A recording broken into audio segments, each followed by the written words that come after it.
Quería decir entonces, lo que quiero compartir ahora está basado en el libro o la carta de Éfeso, ¿ya? A los efesios, a los hermanos de esta iglesia. ¿Y por qué quiero compartir eso? Porque ahí está la esencia de cómo la iglesia funciona, ¿ya? A medida que pasa el tiempo, las cosas se van desfigurando, ¿ya? Y eso ocurre en toda organización.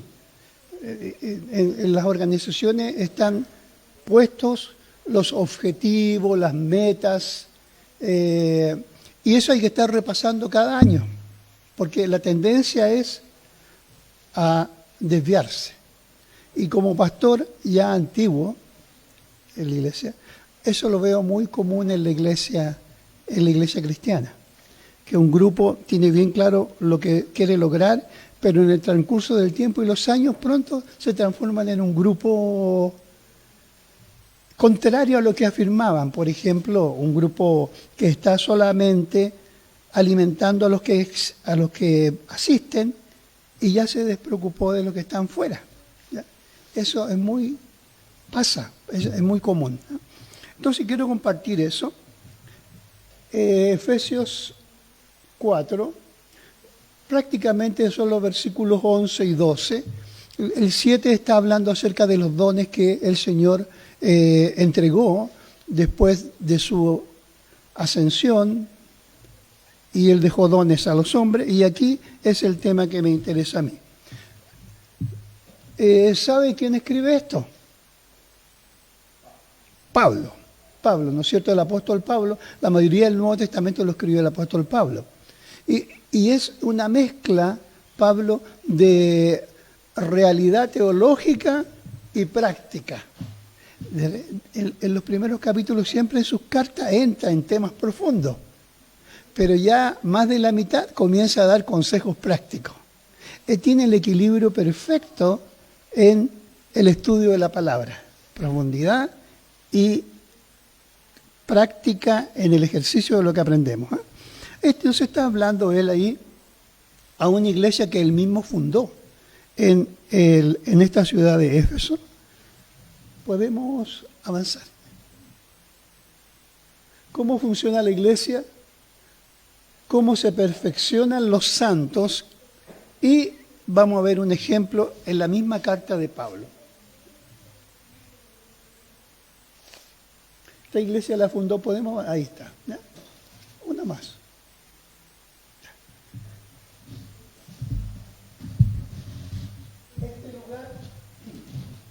Este lugar es donde está Jerusalén, Israel. Y ese lugar de arriba es Antioquía. Y Éfeso está allá en Asia Menor, lo que sería hoy Turquía. Jerusalén, donde se inicia la iglesia, donde muere Jesús, donde asciende Jesús, pero después de un tiempo, la iglesia tiene conflictos, no es perseguida todavía, pero se da una situación en que los cristianos más agresivos en el sentido de que se apartaban del judaísmo, de lo que el judaísmo enseñaba, hablaban de la destrucción del templo que había sido anunciada por Jesús. Entonces para un judío eso era una aberración. Entonces hubo una persecución, y dice el libro de Hechos, que salieron los cristianos, mayormente los judíos griegos, los hebreos griegos, que a veces hace una diferencia la Biblia entre el judío hebreo, el que nació en Israel, y el judío griego, que nació fuera en el tiempo de la diáspora, cuando se esparció la iglesia. Y estas personas iban a celebrar la Pascua. Entonces eran los judíos, eran los hebreos griegos, ¿ya? Así que, ¿y quiénes salen escapando, arrancando por la persecución? No son los hebreos, los que nacieron ahí, sino que son los griegos, los que han vivido en otro lugar, y para ellos no es problema convivir con gente no judía. Para un judío normal era un problema convivir con gente no judía. ¿Recuerdan lo que hizo Pablo cuando lo manda a buscar Cornelio para que le explicara el Evangelio? Y una de las cosas que dice Pedro, dice, ustedes saben que yo no entro en casa de gentil.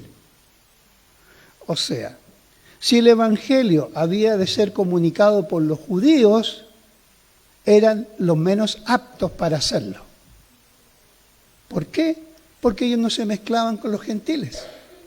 Entonces, la comprensión del Evangelio hasta ese momento estaba en que el Evangelio había llegado para los judíos, no los gentiles. Pero se produce esto por la gracia de Dios. A veces las situaciones difíciles son parte del trato de Dios. Entonces escapan estos y van allá arriba, a Antioquía.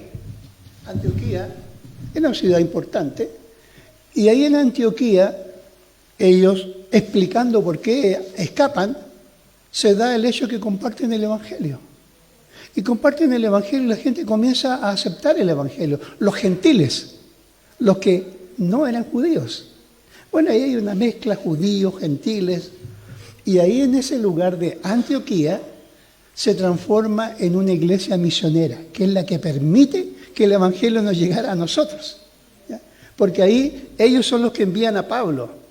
Y lo envían como misionero, y en el capítulo 9 está todo eso, la conversión de Pablo, en el capítulo 13, cuando él sale como misionero. Ahí están todos los detalles.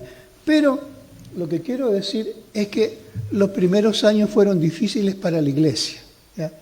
Pero hubo gente valiente como Pablo que se dedicó a ir más allá de la frontera. Para los judíos, Pablo no nació dentro de Israel, ¿ya? Él había vivido fuera de Israel. Por lo tanto, él entraba en contacto con los no judíos, con los gentiles. No le era difícil. A ver, es como que manden a una persona de edad a evangelizar a los jóvenes.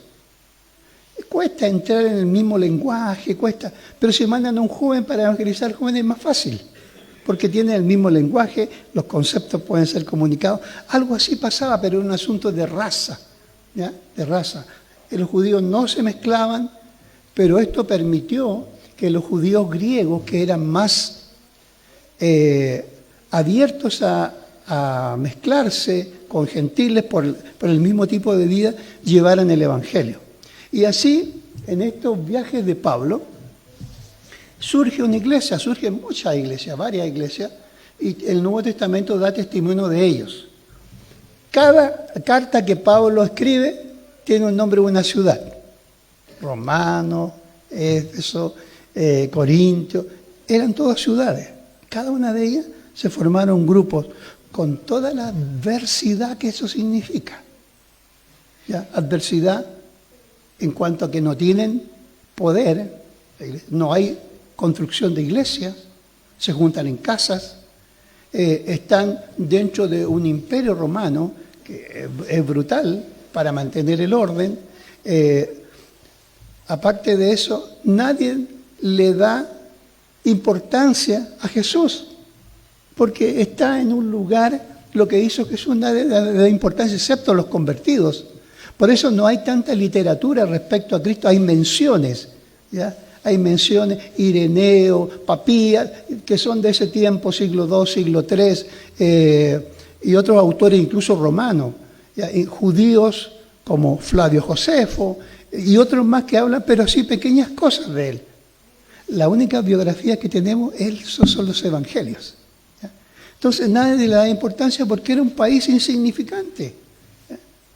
Pero cómo este grupo de cristianos insignificantes para la sociedad llegó a tener un impacto al punto que ahora estamos aquí sentados porque creemos en Cristo.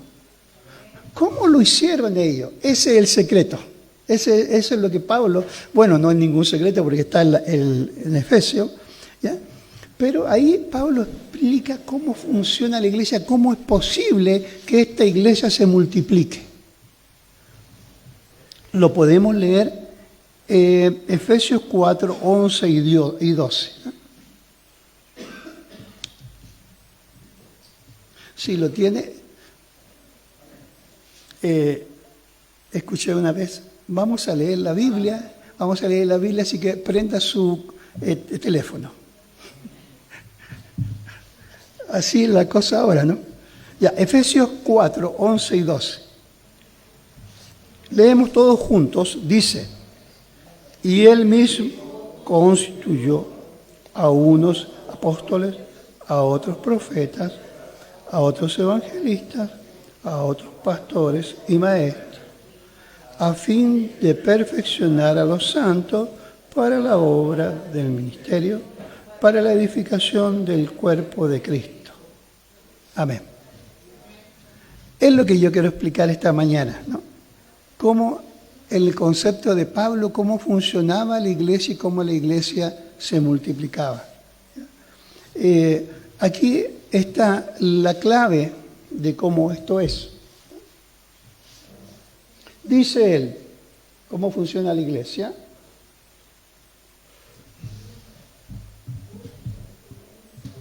Los versículos anteriores, 7, 8, 9, están hablando acerca de dones. ¿Qué es un don?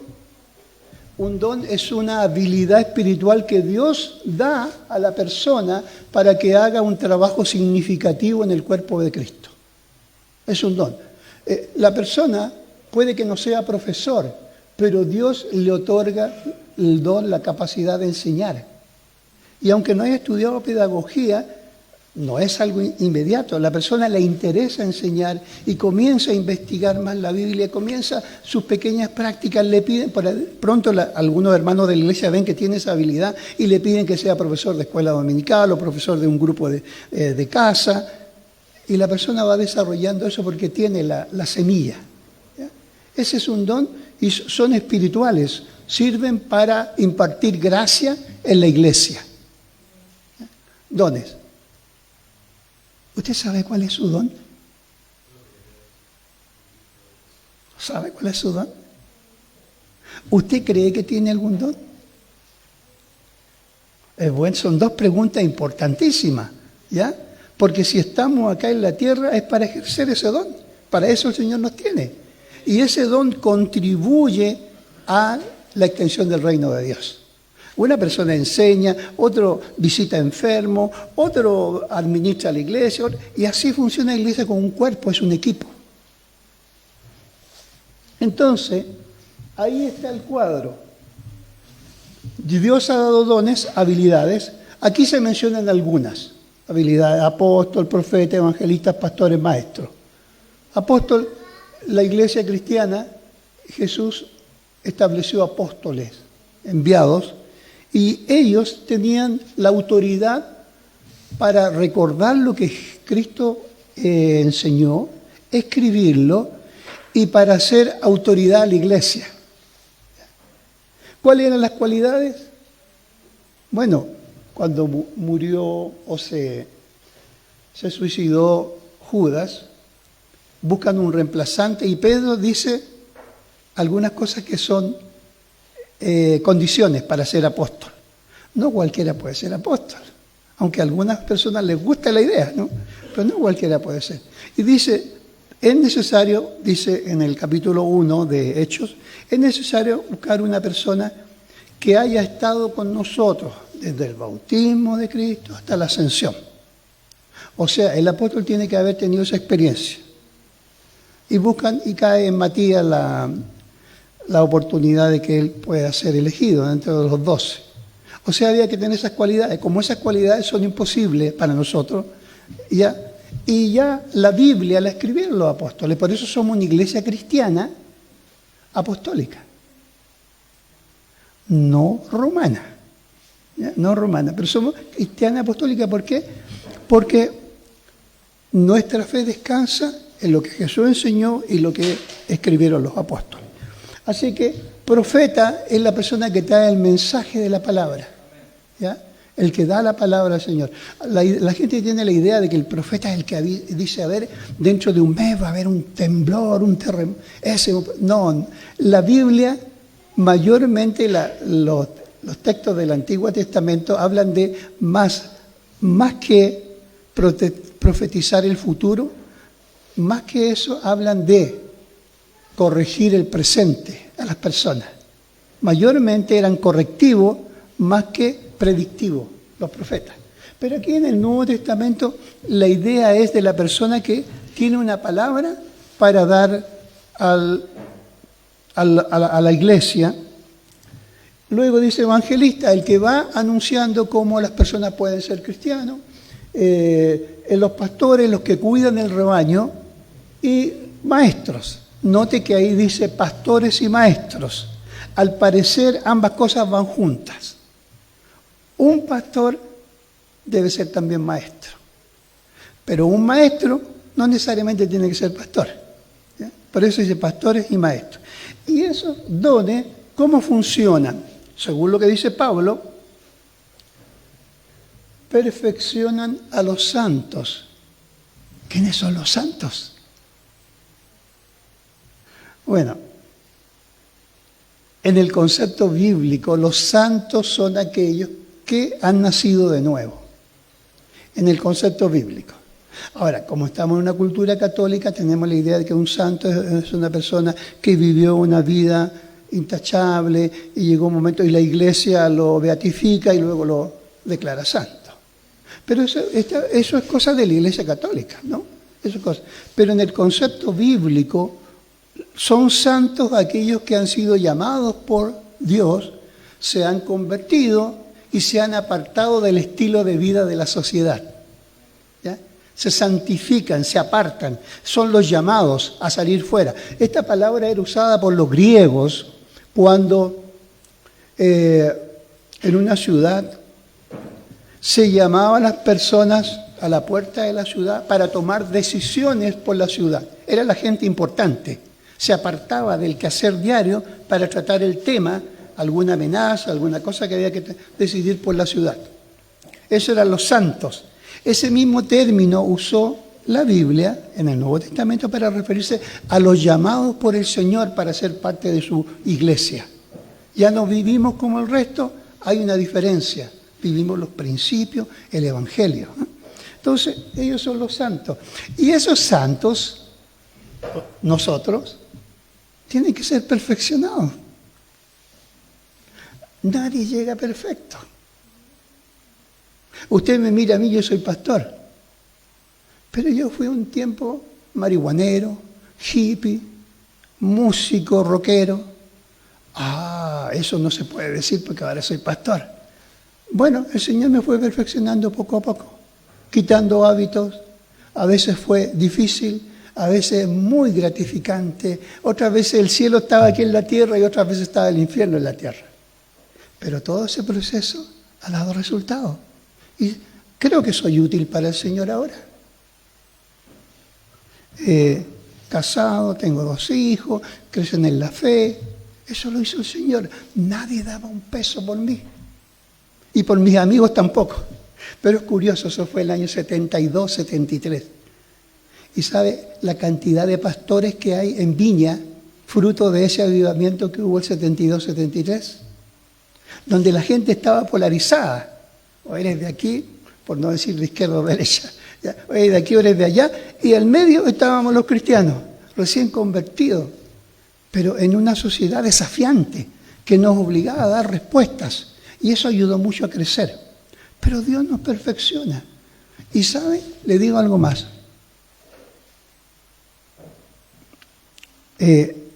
Siempre hay una posibilidad de crecer. Dios no abandona a nadie. No importa la situación en que estás. A veces nos cuesta a nosotros aceptar que Dios nos pueda aceptar. Pero Dios no acepta, está ahí al lado, limando aspereza, ahí está trabajando duro el Señor con nosotros y fiel a nosotros para perfeccionarnos, para hacernos crecer a la imagen de Cristo. ¿Eres impaciente? La paciencia de Cristo. ¿Eres falto de compromiso? El compromiso de Cristo. Y eso nos comienza a afectar toda la vida de Cristo. Por eso nos llamamos cristianos. Entonces, estos dones que están ahí a mano izquierda son algunos dones. En Romanos 12, en 1 Corintios 12, aparecen otros dones más. Pero esos dones están ahí para perfeccionar a los santos, para perfeccionarlos. ¿Qué significa perfeccionarlos? Yo tengo aquí 2 versiones de la Biblia para ayudarnos a entender qué significa perfeccionar. Porque la idea de perfeccionar indica, tengo que ser perfecto. Dios está trabajando para que yo sea perfecto.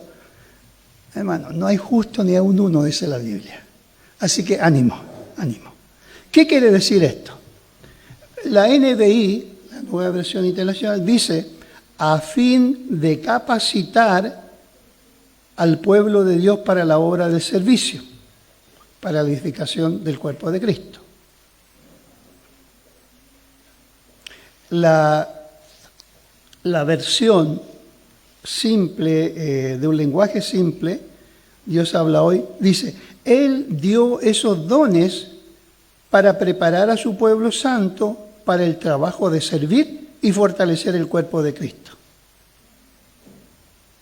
Y la palabra para perfeccionar, en el texto usted sabe que fue escrito esto en griego y a veces hay algunas palabras que no tienen una traducción correcta, perfecta, entonces hay una aproximación, así que a veces hay que ir al texto para ver cómo entender la idea. La palabra que aparece perfección es catartismón. Catartismón se usa en varias partes de la Biblia. A lo mejor si vemos esas partes donde se usa, nos va a quedar más clara la idea cómo funciona. Un texto aparece en Marcos 1:19.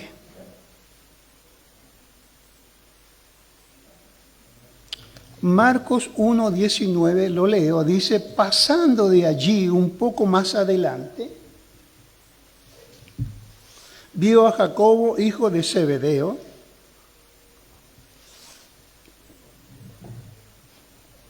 y a Juan su hermano, también ellos en la barca que remendaban las redes. ¿Dónde está la palabra catartismón acá? ¿Se le ocurre alguna de estas palabras? ¿Ah? Cerca, va cerca. Remendar. Catartismón. Ahora, si eso lo aplicamos, esa idea, lo que significa, era el ejercicio de un artesano. ¿Ya? No es algo que se hace en serie como estamos acostumbrados hoy en día. Por ejemplo, este micrófono se fabrica en serie. ¿Ya? Lo que es artesanal hoy en día es lento y es caro.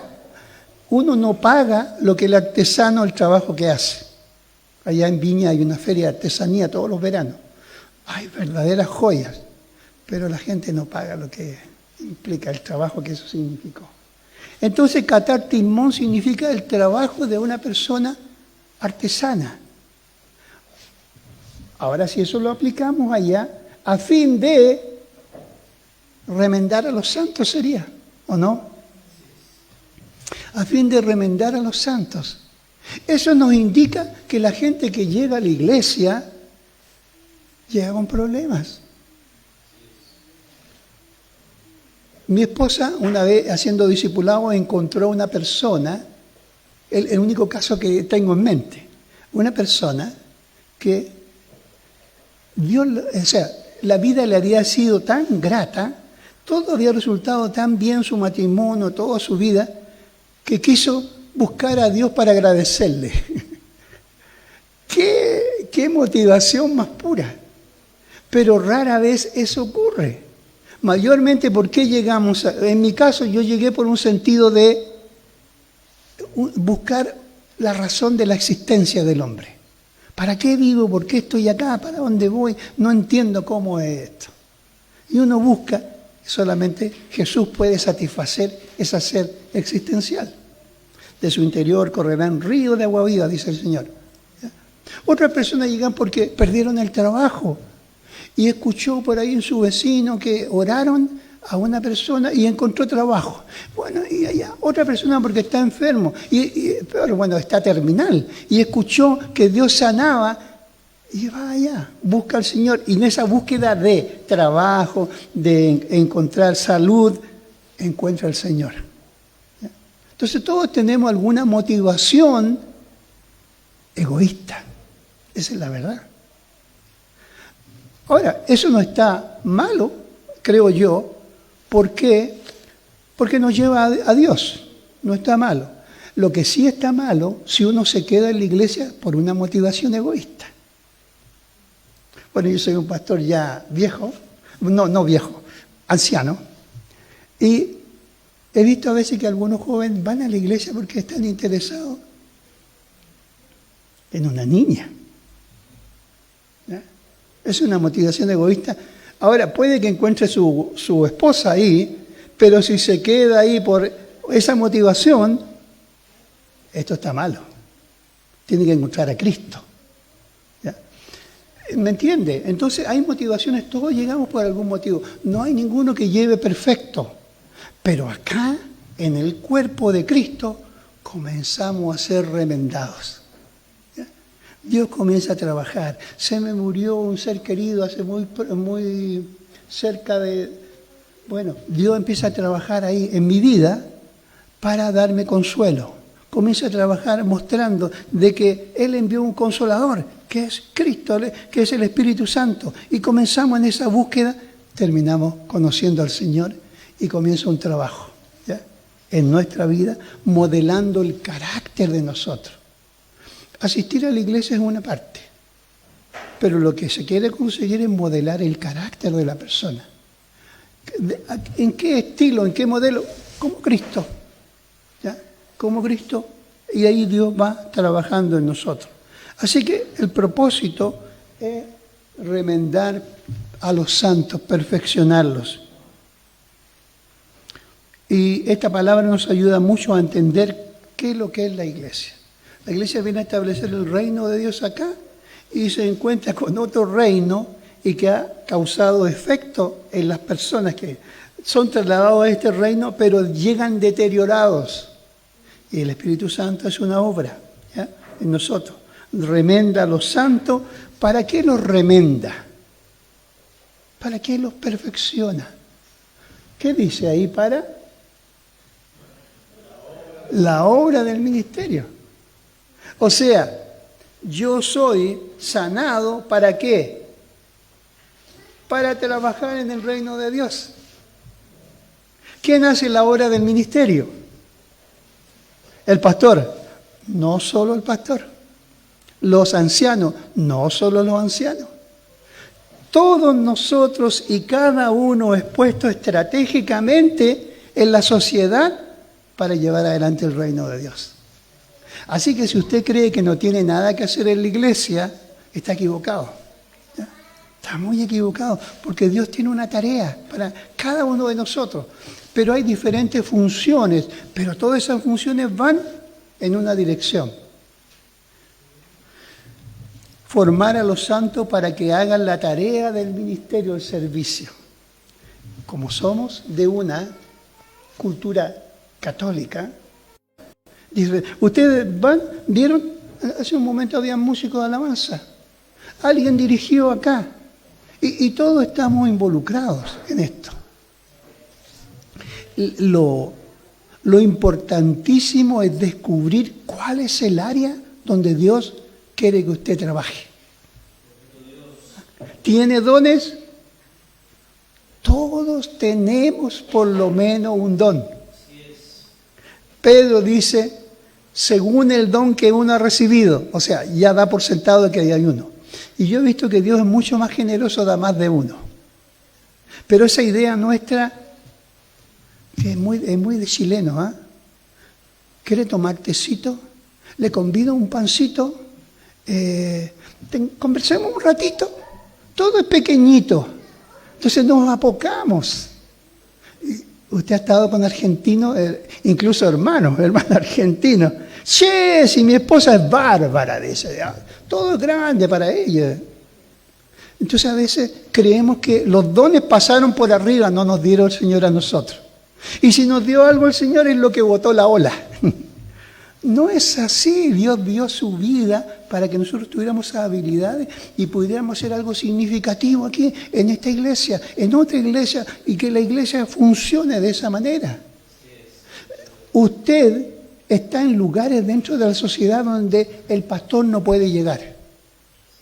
Nunca el pastor puede ir a evangelizar en esos lugares. Pero usted está ahí Y usted como cristiano tiene una red de amistades a los cuales poder contactar. Y ahí Dios lo tiene. Y mientras hace ese trabajo sin descuidar aquello por lo cual le pagan, ¿eh? Una vez hablaba con una persona de la salud y el doctor me dice, bueno, yo cuando llego en la mañana llamo a la enfermera y tenemos un devocional.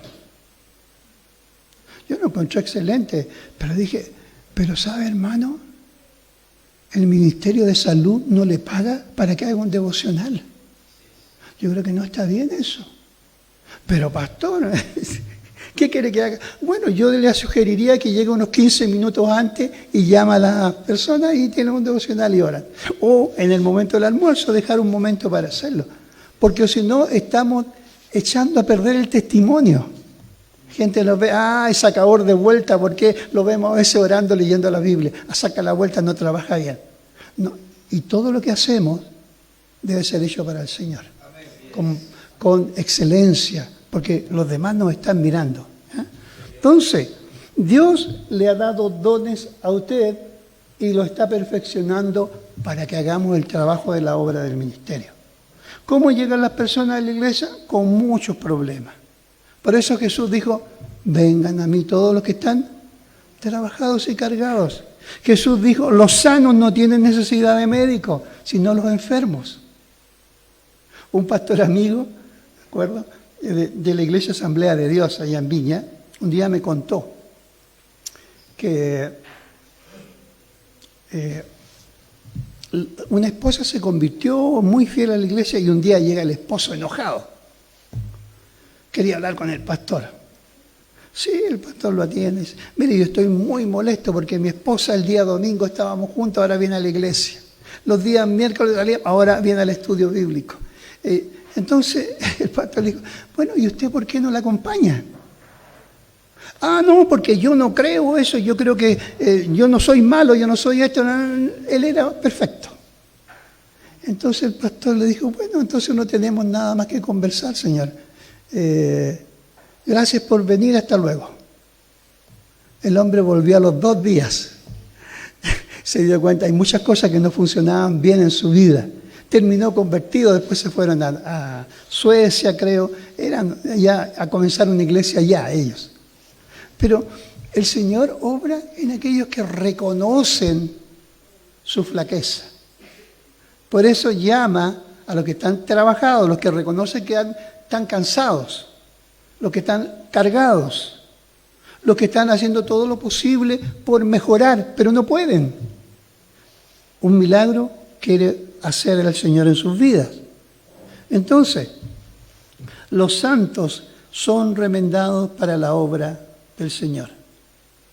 Un ejemplo, en Marcos 1:30 y 31 dice, ahora bien, la suegra de Simón estaba acostada enferma, con fiebre, y enseguida le dijeron acerca de ella. Y yendo a ella, Jesús la levantó, tomándole de la mano, y la fiebre le dejó. Y ella se puso a servirle. Mire el cambio. Enferma en cama, Jesús la sana, la remenda. ¿Y ahora qué hace ella? Se levanta y sirve a Jesús. Eso ilustra perfectamente la idea. Remendado para el servicio. Entonces, remendado, ella tenía fiebre. A veces somos remendados en otras cosas. ¿Ya? ¿Pero para qué? Para el servicio al Señor. Por tanto, la formación de líderes debe traer como resultado que avanza la cantidad de personas que sirven al Señor en la iglesia. Punto 1, eso ya. Estoy muy... ¿Cuánto tiempo más tengo? Eso es peligroso. Ya. Voy a tratar de... Es que tengo tantas cosas que poder querer compartirle, pero ya. ¿Cómo se perfeccionan los santos? Si somos ahora traídos aquí para ser perfeccionados, ¿cómo funciona? ¿Cómo soy perfeccionado yo? Bueno, aquí hay un elemento, ¿no es cierto?, central. Dijimos que ahí hay dones de personas que nos van a ayudar a ser perfeccionados, pero ellos tienen que tener una herramienta que les permita hacerlo. ¿Qué herramienta es? No es psicología, aunque la psicología tiene su área, no es pensamiento positivo, aunque eso también tiene algo, pero no es lo que cambia, ¿ya? Lo que cambia, según lo que dice Pedro y Pablo y todos los apóstoles, es la palabra de Dios viva. Sin enseñanza de la palabra no hay cambio ni crecimiento. No podemos ser perfeccionados aparte de la palabra. Y si algo mejora sin la palabra, también va a desmejorar sin la palabra. ¿Ya? Y en una ocasión Pablo le dice esto a los mismos hermanos de Éfeso. Y ahora, hermanos, encomiendo a Dios y a su palabra, a la palabra de su gracia, que tiene poder para sobreedificaros y daros herencia con todos los santos. En Hechos 20:32 está eso. En otra ocasión recomienda a su discípulo Timoteo diciendo lo siguiente: para que el hombre de Dios sea perfecto, nuevamente la palabra, katartismon, sea perfecto, preparado o equipado para toda buena obra. Así que es la palabra la que nos alimenta, la palabra lo que nos denuncia. Es muy bueno a veces memorizarla. Es muy bueno memorizarla, porque aquí dentro de nuestra cabeza tenemos un montón de conceptos que son basura. Toda la vida recibiendo cosas, ideas que vemos en televisión, principios que no sirven, son anticristianos. Entonces hay que cambiar eso. No es un asunto de que, oiga, no vea televisión, oiga, no lea el diario. No es ese el punto, ¿ya? El punto es que inyecte en su mente principios de Dios que le ayuden a discernir los errores que la sociedad comunica, ¿ya? Para poder dar respuesta. Es la palabra la que limpia. Y vosotros estáis limpios por la palabra que os he hablado, dijo Jesús a los discípulos. Por eso, decía un famoso predicador del siglo antepasado, decía, la predicación conforta al que está angustiado e inquieta al que está muy cómodo. Eso hace la predicación, ¿ya? Entonces, es la exposición de la palabra de Dios la que nos ayuda a crecer. Y en Colosenses Pablo dice, a Cristo anunciamos. Dice, amonestando a todo hombre y enseñando a todo hombre en toda sabiduría, a fin de que presentarle katartismon, perfectos en Cristo Jesús a todo hombre. Entonces la palabra la que en algún momento le va a amonestar. Ahora, ¿qué es la idea que tiene usted de amonestar? ¿Es retar? No es retar, ¿ya? Amonestar no tiene esa connotación, por lo menos acá, ¿ya? Amonestar, enseñar. Amonestar tiene que ver con un cambio en mi manera de pensar. Me amonestó, cambió algo que yo creía que era correcto, lo cambió aquí en mi cabeza. ¿Y cómo lo hizo? Bueno, nuevamente yo pongo a Pablo, traducido. Es poner algo en la mente de otra persona, para luego dar la palabra. En pedagogía, yo estudié pedagogía también, eso se llama como la introducción o el anzuelo. El anzuelo. La idea de amonestar tiene más esa idea de anzuelo, algo que usted dice y que causa la curiosidad en el que está escuchando y quiere saber más. Ese es amonestar. Por eso Pablo dice, amonestando y enseñando. Primero capta la atención del otro y luego le enseña. En pedagogía eso se llama como el anzuelo, se da y luego la persona está interesada y viene la enseñanza. Y sabe, eso hizo Pablo en Atenas cuando llegó al lugar, sus amigos estaban en otro lugar y mientras él lo esperaba, se dedicó a conocer la ciudad de Atenas. Y como él hablaba acerca de Cristo, quisieron que pudiera tener la oportunidad de contarle a todos. Y había un lugar donde se permitía, si había una idea nueva, allá se exhibía. Entonces lo llevaron a un lugar que se llama el Areópago. Y ahí Pablo le dicen que, bueno, háblanos de esta nueva religión. Entonces, mire cómo comienza él. Ahora, pregunto, ¿qué es lo que Pablo tiene que enseñar? ¿De qué va a enseñar? De Cristo, del Mesías. Eso quiere enseñar él. Pero no comienza así. No dice, yo vengo a hablarle acerca de Jesús, el Mesías que vino. Y no, él comienza así. Dice, en todo, dice, varones atenientes, observo que soy muy religioso. Porque pasando y mirando vuestros santuarios, hallé también un altar en el cual estaba esta inscripción: al Dios no conocido. Al que vosotros adoráis sin conocerle, es a quien yo os anuncio. Ahora viene la enseñanza. Entonces todos sabían lo que Pablo estaba diciendo. Les captó la atención. A ver, Pablo, sigue adelante, porque yo he visto también eso mismo. Y ahí Pablo puede enseñar. Llamó la atención y luego enseñó. Entonces a veces queremos enseñar de golpe. No, primero hay que llamar la atención, preparar la mente de la persona para que pueda recibir lo que la palabra del Señor dice. Y por último, podemos encontrar un ejemplo en la vida de Pablo. Lo que he hablado acerca de en la forma en cómo la iglesia funciona es recibiendo a las personas que vienen deterioradas, perfeccionándolas. Eso significa a veces gastar tiempo, horas, visitación, oración. No es en serie, persona a persona. Y luego que estas personas están siendo perfeccionadas, comienzan a servir al Señor. Tenemos que empujarlo a que sirvan al Señor. De la teoría a la práctica, un ejemplo de Pablo. Lo voy a decir muy rápido para concluir. Dice el texto ahí en Hechos 19, 8 al 10, que está hablando de lo que él hizo en Éfeso. Y entrando Pablo en la sinagoga, habló con denuedo por espacio de 3 meses, discutiendo y persuadiendo acerca del reino de Dios. Pero endureciéndose alguno y no creyendo, maldiciendo el camino delante de la multitud, se apartó Pablo de ellos y se separó a los discípulos.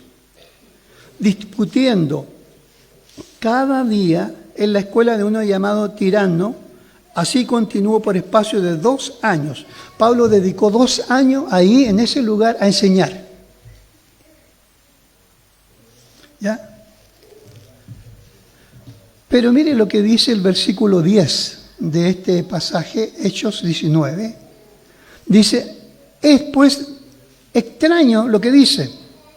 El versículo 10 dice, de manera que todos los que habitaban en Asia, en el mapa, perdón, vimos lo que sería Turquía, donde están las 7 iglesias, que es de Apocalipsis, toda esa zona, Asia Menor. De manera que todos los que habitaban en Asia, judíos y griegos, oyeron la palabra del Señor. Yo me pregunto, si Pablo está enseñando durante 2 años en una escuela, ¿quién evangelizó? Porque él estaba ocupado enseñando. Toda la provincia romana de Asia, de la cual Éfeso es la capital, fueron alcanzados por el Evangelio. ¿Quién hizo ese trabajo? ¿Se le ocurre quién puede haber sido? Bueno, los discípulos que Pablo enseñaba. Así funciona. Perfecciona a los santos para la obra del ministerio. ¿Quién hizo la obra del ministerio? De evangelizar a todas estas personas. Los discípulos que Pablo enseñó. Por eso la importancia de perfeccionar a los santos, enseñarles, remendarlos y luego hay que empujarlos. Rara vez hay que empujarlo. Una persona que ha sido afectada por el Señor, por el Espíritu Santo en su vida, pronto busca qué hacer.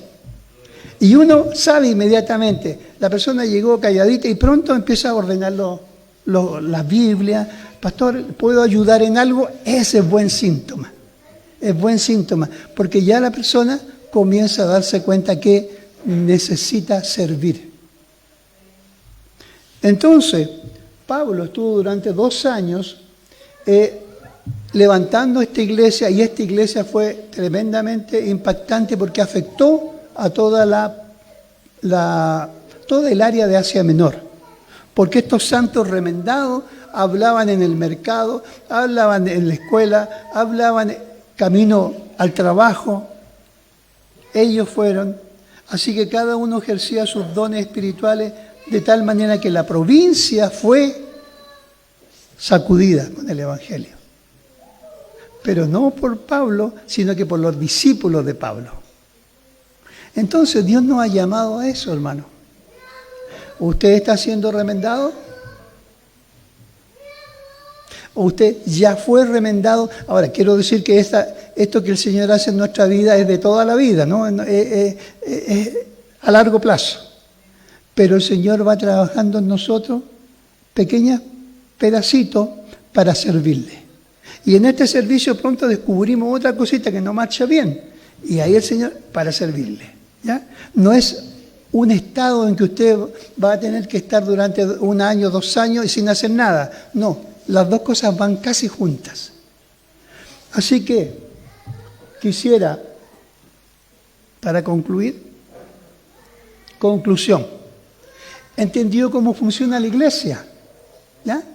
Amén. Si no, tengo que predicar de nuevo, si no entendió. Comenzamos de nuevo. ¿Cómo se perfeccionan los santos? Con la palabra. Dele valor al estudio de la palabra y a la aplicación de esa palabra. Y tercero, solo entonces podemos causar un impacto ahí donde estamos. ¿Ya? Entendiendo que Dios nos tiene con un propósito, y en ese propósito todo, nadie. Yo puse un tiempo en mi iglesia un letrero que decía, hay vacantes. Lo puse en la puerta. Y otra vez, en otro año puse otro letrero que decía, no se admite gente perfecta, en la puerta. Así que todo el que entraba sabía que lo que le esperaba. Bueno, hermano, estamos todos en este proceso, yo estoy en ese proceso, usted está en ese proceso para servir al Señor de manera digna, como Él lo merece. El Señor les bendiga. Voy a orar para concluir. Señor, frente a tu palabra expuesta, úsala en nuestra mente para ayudarnos a ver cómo es este proceso de llevar adelante y extender el reino de Dios. En el nombre de Jesús. Amén.